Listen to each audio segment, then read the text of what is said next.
নীল জলরাশির দেশ মালদ্বীপ। সমুদ্রের মাঝে ছড়িয়ে থাকা হাজারের বেশি দ্বীপ নিয়ে গঠিত দক্ষিণ এশিয়ার দেশটি। মূল ভূখণ্ড আয়তনে ছোট হলেও বিশ্ব পর্যটকদের জন্য অত্যন্ত আকর্ষণীয়, নান্দনিকতা যেখানে প্রশান্তিময় করে ভ্রমণ পিপাসুদের।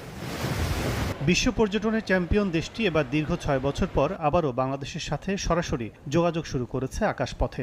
মালদ্বীপের জাতীয় উড়োজাহাজ সংস্থা মালদ্বীভিয়ান এয়ারলাইন্সের উদ্বোধনী ফ্লাইটটি বৃহস্পতিবার ভোর ৫টা ২০ মিনিটে হজরত শাহজালাল আন্তর্জাতিক বিমানবন্দরে অবতরণ করে। এ সময় ঐতিহ্যবাহী ওয়াটার ক্যানন স্যালুটের মাধ্যমে ঢাকা মালে সরাসরি ফ্লাইটকে স্বাগত জানানো হয়।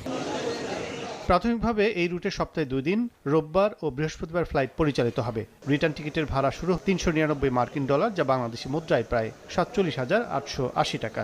যাত্রীরা ৩০ কেজি ব্যাগেজ সুবিধা ও বিনামূল্যে অনবোর্ড খাবার সুবিধা পাবেন।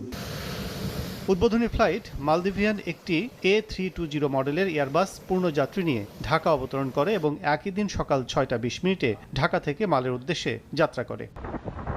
নতুনভাবে ফ্লাইট চালুর মধ্য দিয়ে দেশটিতে থাকা প্রবাসী বাংলাদেশিদের যাতায়াত সহজ করা সহ বাংলাদেশ ও মালদ্বীপের দ্বিপাক্ষিক সম্পর্ক আরও গভীর হবে বলে মনে করেন সংশ্লিষ্টরা। এদিকে টিকিট বিক্রি, অর্থ লেনদেনের স্বচ্ছতার অভাব এবং টাকা পাচারের অভিযোগ ওঠায় ঢাকা দক্ষিণ কোরিয়া রুটে পরিচালিত নন শিডিউল যাত্রীবাহী চার্টার্ড ফ্লাইট সাময়িকভাবে স্থগিত করেছে বাংলাদেশ বেসামরিক বিমান চলাচল কর্তৃপক্ষ বেবিচর।